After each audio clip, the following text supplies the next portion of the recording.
Going to be talking about the Canby Fire District's bond. We're going to provide you some information on and some facts on the upcoming bond to help make those decisions or answer some questions you might have. We're having a little technical difficulty with the Facebook entries, so if you want to call your questions in, you can call your questions in at 503-969-7459. That's 503-969-7459. So let's get going with this.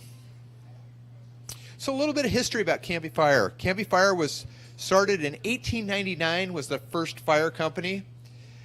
There was another fire company, and then in 1935, the first meeting of the Canby Volunteer Fire Department. We're very rich in our history. At the fire station itself, we have those first minutes from 1935 in the lobby, in one of the showcases there. So if you're ever interested in what the first meetings look like, come by and see them. We built a station on Southeast 2nd on 1953, and then we moved into the station we're currently at in 1996. We service two cities, the city of Barlow and the city of Canby, and then the unincorporated area of Clackamas County, about 54 square miles. We have an insurance rating of a 2 and a 3, which is really good. The 1 is the best, 10 is the worst, and we're a 2 in our hydrant areas. That's in town or within 1,000 feet of a hydrant, and we're a 3 outside of town in those non-hydrated areas. We have two stations. We have station 361, which is, I talked about, 221 South Pine. That's our administrative station. That's where all our admin staffs are, and that's where the bulk of our calls are responded to out of, is that station. We also have a substation out on Highway 170, and that's station 365. We have some students that live there, and they respond out of that station. So what do we have? We have 20 volunteer fire personnel. We have 19 career. We've got 2 people in the office. We got Lori right behind me. She's one of those in the office. So all our firefighters are cross-trained. They're cross-trained as either EMTs or paramedics to go out there and take care of a multitude of different emergencies. And we also have one 24-hour duty chief. He's there 24 hours a day, 365 days a year. Apparatus, we got 2 brush trucks. We've got two engines.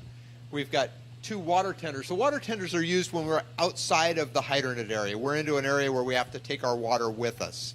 Then we have a squirt. A squirt is an engine with a ladder on top. It's not quite a truck, but it's not really an engine. It's kind of a combination in between.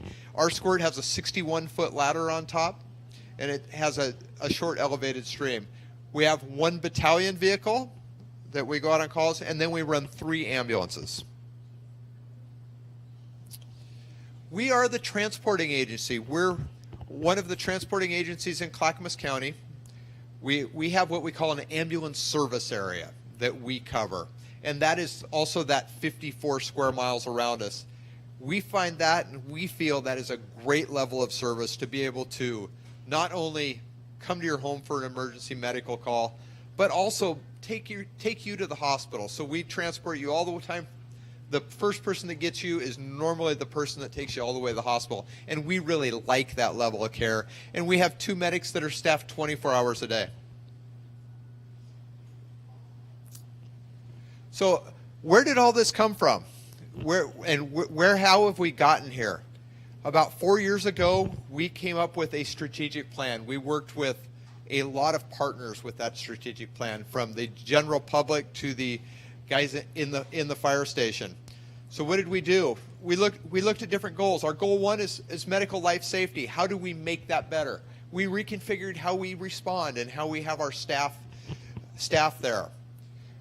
We looked at initial response unit times. How can we make our times better? How can we get there faster? And how can we improve how we deliver our medical needs? And then hands-only CPR. We can't do everything. So if we can train, the more people we can train in hands-only CPR, the better the outcomes will be if people will start hands-only CPR. So we looked at the schools. So right now we're training every 7th grade student. And I'm proud to say that we started this several years ago, and now every kid that had been a 7th grader at Canby and is now a senior at Canby High School, has been trained in hands-only CPR, and we're pretty proud of that. Goal 2 is fire attack. And with that is the city's Emergency Operations Center. What do we do in the big emergencies, and how do we keep things operating? We run the Operations Center at the fire station. And we look at initial response times and effective response force. We send the right piece of equipment for the right emergency.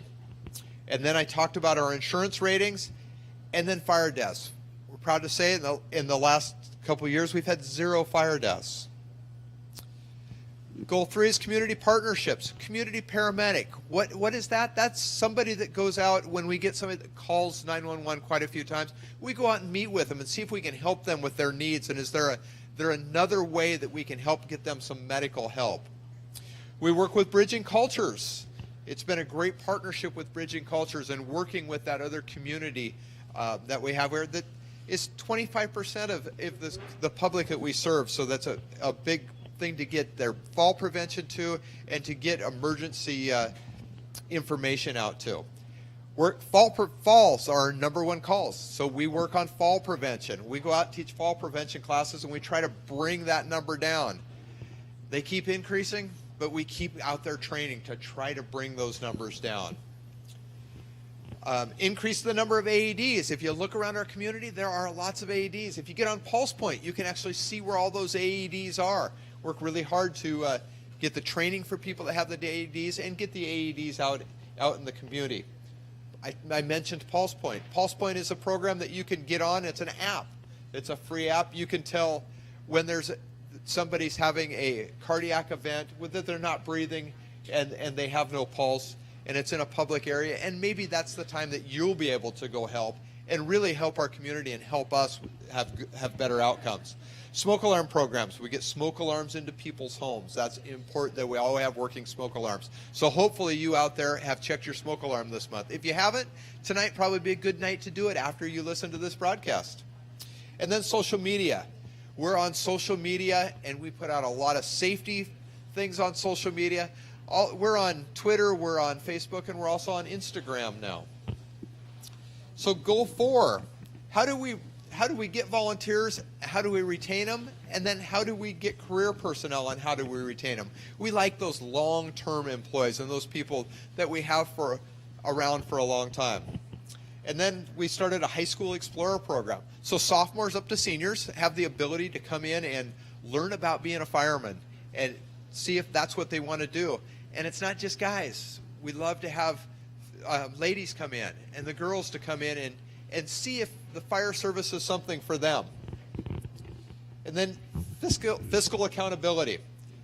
We have a fleet replacement schedule that marches out how we're going to replace all our equipment for the next several years. We've worked on all our state and federal audits. They're all up to date. And we've replaced a couple older apparatus, and we've done that with urban renewal funding and some loans for some medics. But really, urban renewal bought our newest fire engine and also bought one of our medics. So I'm going to turn this over to Chief Davis.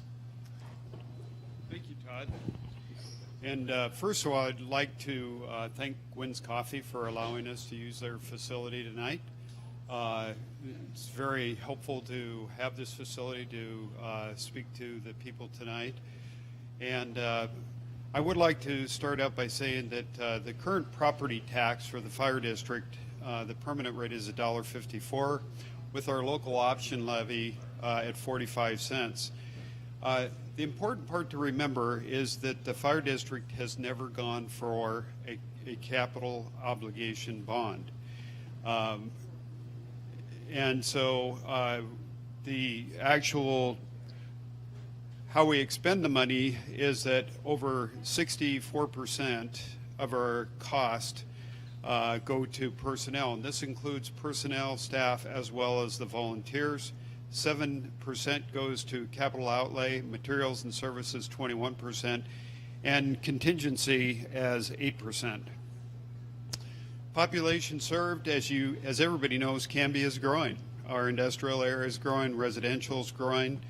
Our 2010 census was at 32,000, and we're still awaiting the 2020 census as far as our population. Our EMS call, or our 911 calls, continue to increase from 2010. We've gone from 2,284 calls to up to 2,888 calls in 2017. And well over 68% of these are EMS calls. And as you can see, those are increasing considerably as well. And we're very pleased to announce, too, that we're now currently staffing 2 full-time medic units 24 hours a day. Staffing has not increased as much. However, from 2000, we had line staff of 9 and 4 chiefs. And 2010, we had 14 line personnel and 4 chiefs. In 2017, we have 16 line personnel and 3 chiefs. Remembering, too, that those 3 chiefs are on 24 hours a day. At least one of them are. The board of directors instructed staff to, as part of the strategic plan, was to actually put together a capital improvement outlay and forecast that to the future. And so I gave instructions to staff and myself, and we worked very hard starting last December, moving forward in presenting to the board several different options on how to move forward with capital replacement. So on March 21st of 2018, the board unanimously voted to put to the voters a $4.9 million bond issue, and this bond issue would be over 10 years. And that election will take place on November the 6th. Good news is that everybody today, if you haven't checked your mail ballots, should have received the fact sheet of what we are going to spend the money on, as well as the voters pamphlet last week should have been in your mailbox explaining what the $4.9 million bond issue is for. I'll cover that real briefly with you. It's to update emergency medical response and firefighting equipment. Specifically, the monitors that we use in the medic units are in dire need of being replaced, adding some rescue equipment for vehicle extrication, as well as total replacement of fire hose on our fire apparatus. As we said earlier, back in 1996, we had 2 or 3 firefighters on 24 hours a day at the main fire station. Now, the main fire station is in a great location as far as meeting the needs of the city as well as the rural area. But the population continues to increase, and 61% of the calls for emergency medical have grown by 131%. If the bond passes, this station will be upgraded to fit the 7 to 8 personnel that we have on 24 hours a day. The facilities that we need is on the crew side by pushing the crew's quarters out, building individual bunk rooms so that we can sleep people, and put female-friendly facilities into the main fire station. It's to purchase a 100-foot aerial ladder. As part of the ISO rating, we are at capacity in regards to large buildings throughout the fire district, and more specifically in the industrial area and the downtown area, so that we can keep that fire rating that Todd talked about earlier down to a Class 2 in the hydrated area and Class 3 in the unhydrated areas. And if you notice the industrial buildings, our current squirt is only 60 feet, and we can barely get to some of those roofs, and in some cases we can't get it there at all, depending on the reach of that particular squirt. When we were in the process of creating our strategic plan, one of the areas that resonated to our board of directors and to staff was the input we received from numerous citizens from throughout the area for the need for a north side fire station and or for a north side medic unit to be stationed. And that's due primarily to the trains running through the middle of town. So this would allow us to remodel a current facility or do a public-public partnership or a public-private partnership to move our second medic unit to the north side of town. And it also allows us, with the increased potential growth on the north side, it will allow us then to purchase the land for a future fire station. It would upgrade the fire station out on Highway 170, which was built in 1970. We currently house 3 students out there, and we would like to increase that to be able to house at least 6 students out there at that fire station. And by the way, the 2 fire trucks that you're seeing parked in front are 2 of them that would be replaced as we move forward. One is a brush unit, and one is also a fire engine. So with that, what will it cost you?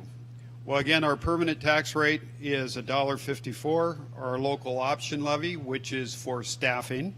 Please don't get confused between the local option levy, which is for staffing, and the bond rate. The bond rate projected out is 28 cents a thousand for the 10-year period for the bond. So, one thing is for certain, I am so proud of the men and women of the Canby Fire District, both paid, volunteer, staff. We work so hard because one thing is for certain is we are all dedicated and committed to the serving of our community. Thank you very much, and if you have any questions, Todd, you want to come on back up and see if we have any questions? I have got no questions yet. That means you did a really good job, Chief. No, I think it was Lori, wasn't it? Yeah, I think Lori was a big part of that back there. So if anybody's got any questions, please call them in at 503-969-7459. That's 503-969-7459. You can either call or text those questions to us, and we will get those answered. We'll stay on here for a few more minutes, and we'll wait for some questions possibly.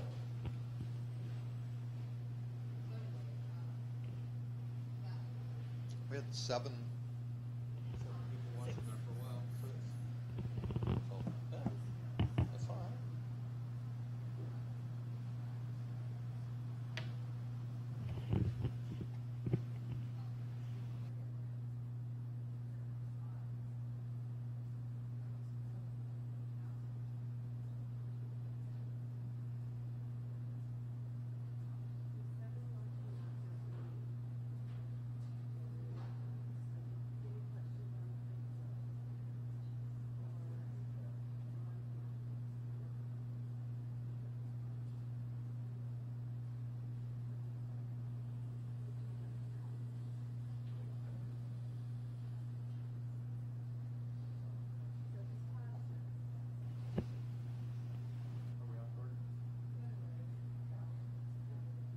So we haven't got any questions and haven't seen any. I just want to give a plug a little bit for some stuff that's going on downtown. Hot Rod DreamWorks has done a scarecrow contest, and if you've drove downtown, there are scarecrows all over downtown. But I have to say, I'm really partial to one scarecrow, and that's the one right out in front of Gwynns. It's Canby Fire Scarecrow. Please go to, on the 22nd of October, the voting's going to be open.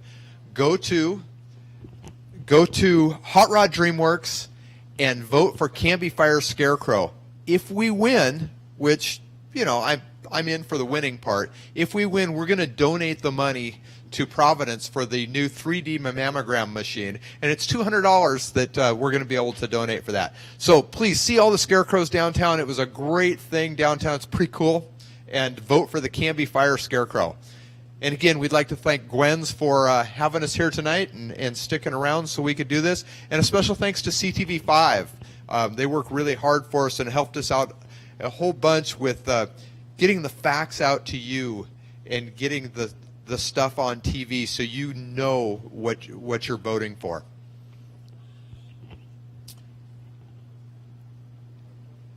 And with that, no questions. We will sign off and thank you for watching.